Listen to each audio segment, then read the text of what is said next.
Okay, so as you can see, I already got the dash.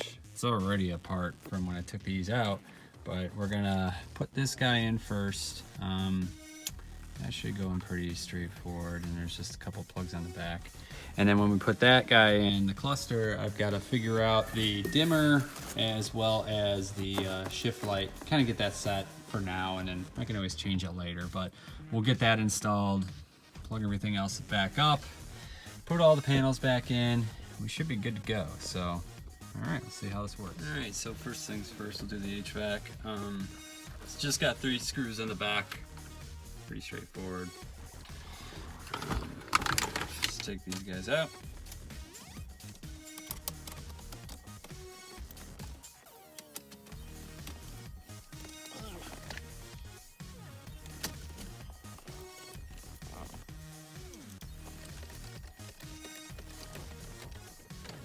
Don't want to go ham on these. You want to just screw them in until they're nice and snug. You know, you'll strip them out otherwise. So, good and tight. German torque spec.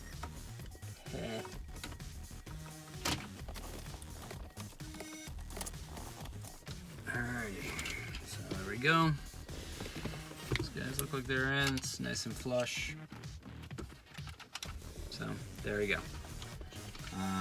Hook all your shit back up, and you can slap this back in and press it in there. It should just click in nice and easy. I've got a bunch of other shit hooked up to a line lock and crap, so and my BTI gauge up here. So when I put it back, I gotta just make sure that all the connectors are hooked back up. The 2 orange connectors in here go back into the HVAC, and you should be good to go. One thing I didn't explain too is if you have an automatic and you live a sad life like I do, to get this panel off easier and stuff, there's a little hole up in front of your park. You just stick a key or something in that hole, and then you can slide it back without having to have the key in the ignition. Makes it a lot easier because your key is going to be hanging out this little orifice right here, and that's part of the panel that you're taking out, putting the thing in, putting it back in. Now that I have it back in, everything's plugged back in.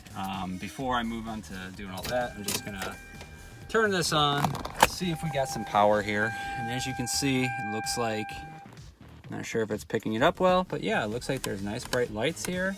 We can go ahead and flip on the lights to see how that's looking. Oh, that looks great.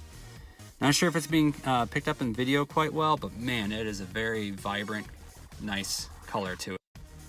It's not crazy, you know, in terms of excessiveness, but man, it just looks great. It looks very modern. So let's move on to the cluster next. That's going to be really exciting. So, all right. Okay, so got this guy now. Not sure how I'm going to do this. All this stuff, I'm just going to let this hang down for now, I guess. I don't know. Everything is plugged in the back. I think it's just a matter of getting this stuff and get the harness into it and stuff. And all right, cool. Clicky, clicky, clicky. All right, it is in-ish.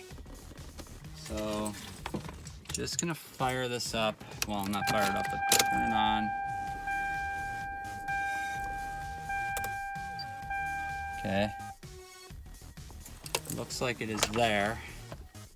All right, so I got it where I want it. I did play with the dimmer a little bit. I'm gonna come back around to the shift light later. Just don't want to mess with it right at this moment, but see that that's working good.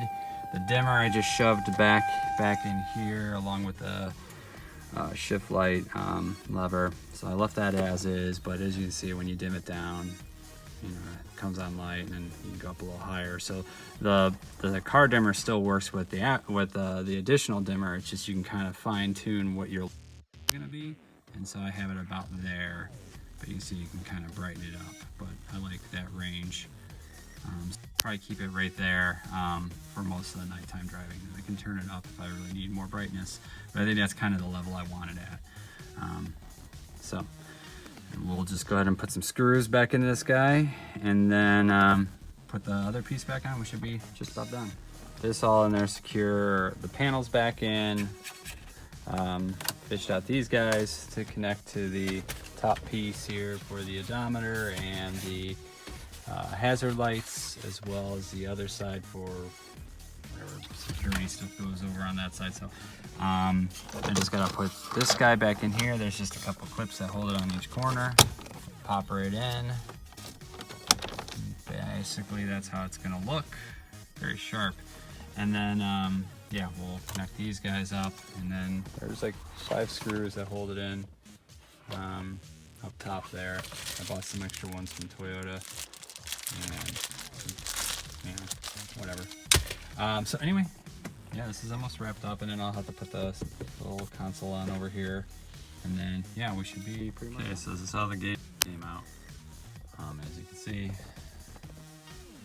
they look really sharp. We won't know until I get to drive it a little bit at night. I might dim it down a little more even, but the stock dimmer still works. It just, you get so low to the point where it just turns off, but it does get brighter even.